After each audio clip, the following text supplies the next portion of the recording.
তো আজকে হচ্ছে ভগবদ গীতার দ্বিতীয় অধ্যায়ের সাংখ্য যোগের 53তম শ্লোক। আর 53তম শ্লোকে বুদ্ধিকে কি করে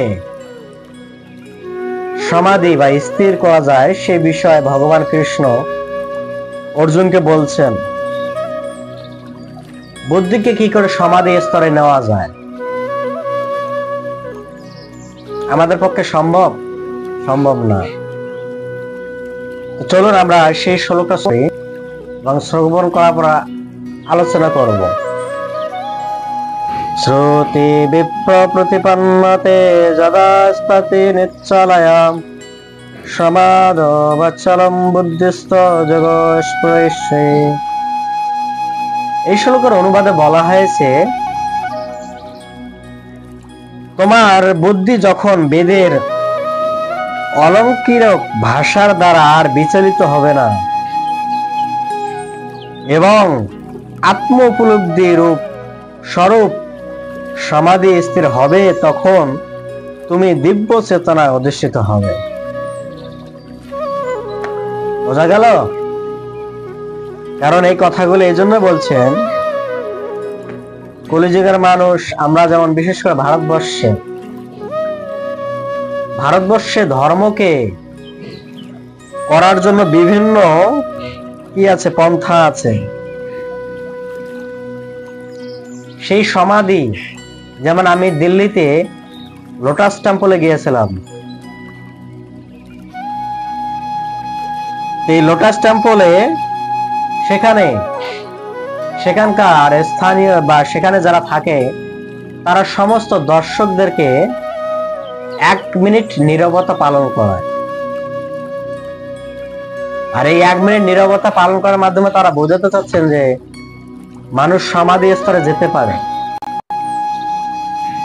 কিন্তু আমি দেখলাম যে সেখান থেকে বের হওয়া মাত্রই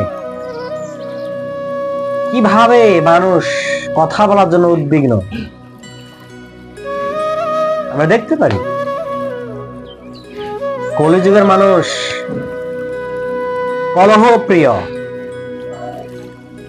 কলিযুগের মানুষ কি করে সমাধি স্তরে যেতে পারে? কখনোই আমাদের পক্ষে সম্ভব না। কারণ ঝগড়া না চাইলেও আমরা বিনা কারণে ঝগড়া করব, কোনো কারণ ছাড়া আমরা ঝগড়া করব। আমি চাই না ঝগড়া করতে, কিন্তু আমি কেউ না কেউ এসে আমাকে খোঁচাবে, বিনা কারণে ঝগড়া করব। যেগুলো কারণ এই পৃথিবীতে তুচ্ছ বিষয়। আমরা দেখতে পারি পৃথিবীর সনাতন ধর্ম ব্যক্তিরা ঝগড়া করতে চায় না, কিন্তু আর এক ধর্মের ব্যক্তিরা কি করছেন, বিনা কারণে তাদের ঘরে আগুন দিচ্ছেন, কি করছেন, তাদের ধন সম্পদ লুট করার চেষ্টা করতেছেন, তাদের গৃহের মেয়েকে অপহরণ করার চেষ্টা করতেছেন। কেন? দ্বন্দ্ব এক জায়গায় আর প্রহার করে আরেক জায়গায়, বিনা কারণে। এই হচ্ছে পৃথিবীর অবস্থা। পৃথিবীতে যদি কেউ সুখী থাকতে চায়, তাকে কেউ সুখে থাকতে দেবে না। কারণ এই কলিযুগের মানুষ সবাই মাৎসর্য পরায়ণ। কেন মাৎসর্য পরায়ণ? একটা সুন্দর গল্প আছে। তো ভগবান শ্রীকৃষ্ণের এই গল্পটা গোপাল ভাঁড় মহারাজ কৃষ্ণচন্দ্রকে বলেছিলেন এক সময়। তো গোপাল ভাঁড়কে হঠাৎ কথায় কথায় মহারাজ কৃষ্ণচন্দ্র জিজ্ঞাসা করেন যে, আমি বিষ্ণুকে এত ডাকি, বিষ্ণুকে শুনতেছে না কেন? গোপাল ভাঁড় বলতেছে, মহারাজ, ভগবান বিষ্ণু তো এখন কানে তুলা দিয়ে ঘুমাচ্ছেন। ঠিক আছে? তো তখন গোপাল ভাঁড়ের কথা শুনে মহারাজ কৃষ্ণচন্দ্র প্রশ্ন করলেন, কি কারণে? তখন গোপাল ভাঁড় সেই কাহিনীটা বলছেন। কি কাহিনী বলছেন? ভগবান নারায়ণের একজন ভক্ত ছিলেন, অতি দরিদ্রতা, কিন্তু অতি দরিদ্র হলেও সে ভগবানকে সবসময় ডাকতেন, ভগবানকে সবসময় স্মরণ করতেন। এদিকে লক্ষ্মী দেবী, নারী জাতির মনে অনেক দয়া, আবার সেই দয়াকে তারা ছিন্ন করতে সময় লাগে না, ঠিক আছে? কেননা তাদের মধ্যে যে দয়া, সেই দয়াটাকে কি পাথর হতে তৈরি করতে সময় লাগে না। তখন লক্ষ্মী দেবী ভগবান বিষ্ণুকে বলছেন, আর তুমি যাও না কেন? তোমার ভক্ত তোমাকে আকুল প্রার্থনা করতেছে, নিবেদন করতেছে, তুমি তার ডাকে সাড়া দাও না কেন? তুমি দেখতেছো তোমার ভক্ত কি অভাবে আছে, কষ্টে আছে, দুঃখে আছে। তখন ভগবান নারায়ণ বলছে, দেখো, আমি যদি তাকে ধন সম্পদ দেই, বরঞ্চ সে আরো বেশি কষ্ট পাবে। আর ভগবান তো অন্তর্যামী, তিনি জানেন সবকিছু। তখন বলছে, কি বলো তুমি? তুমি যাও, তাকে কিছু লক্ষ্মীটাকে দিয়ে আসো, সে যা আছে তার সেটা পূরণ করে আসো, না হলে তো তোমার ভক্ত হতে কেউ চাবে না পৃথিবীতে। আবার দেখতে পেতাও যে ভগবানকে দ্রুত সন্তুষ্ট হয়, সেই ভগবানের আরাধনা করার জন্য সবাই উঠে পড়ে লেগে আছে, কি ভক্ত, কি অসুর, কি দেবতা, সবাই। কারণ কি? লক্ষ্মীর প্রয়োজন। তো তখন নারায়ণ এসছেন, তাকে দর্শন দিয়েছেন, বলছে, বলো কি বর চাও? তখন বলছে, ভগবান, আমার কিছু চাওয়ার নাই, আমাকে 1 বিঘা জমি দিন, একটা পুকুর দিন, আর একটা গাভী দিন। ভগবানের কাছে এটা পেয়ে সে ভগবান তথাস্তু বলছেন, খুশি, দিব্যি সংসার চলছে। তো হঠাৎ তার ভাই এসছে, সেই নারায়ণের ভক্তের, যে সেই উন্নতি দেখে সে ঈর্ষা পরায়ণ হয়ে গেছে, হিংসা। তখন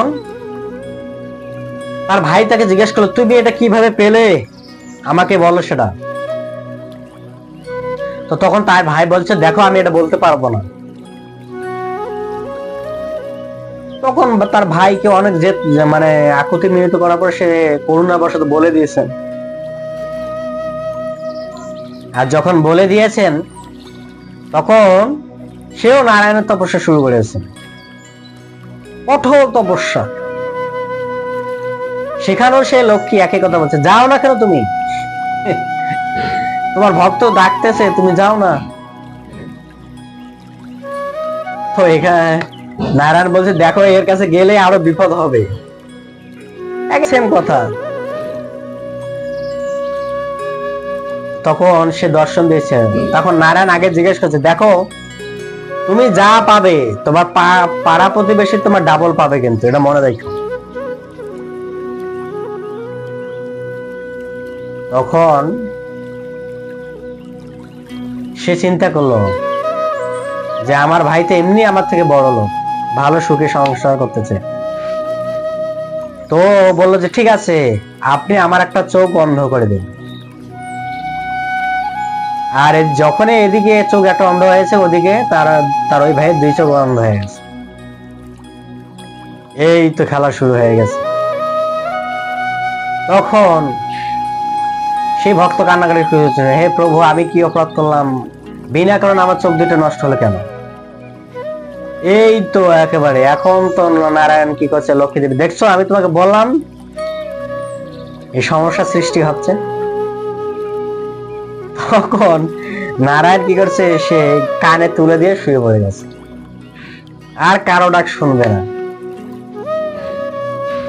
গোপাল ভাঁড় মহারাজ কৃষ্ণচন্দ্রকে এই কাহিনী বলে বোঝালেন যে ভগবান এই থেকে রাগ করে বা কানে তুলে দিয়ে ঘুমাচ্ছেন, যাতে কোনো ভক্তের ডাক সে না শুনতে চায়।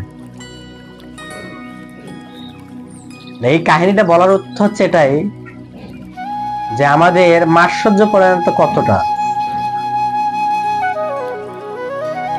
সে ডাল ভাত খাচ্ছে, সেটা সহ্য হচ্ছে না। যার কোটি কোটি টাকা আছে সে সহ্য করতে পারতেছে না। কেন পারতেছে না? সে চিন্তা করছে, সে টেনশন করে না কেন?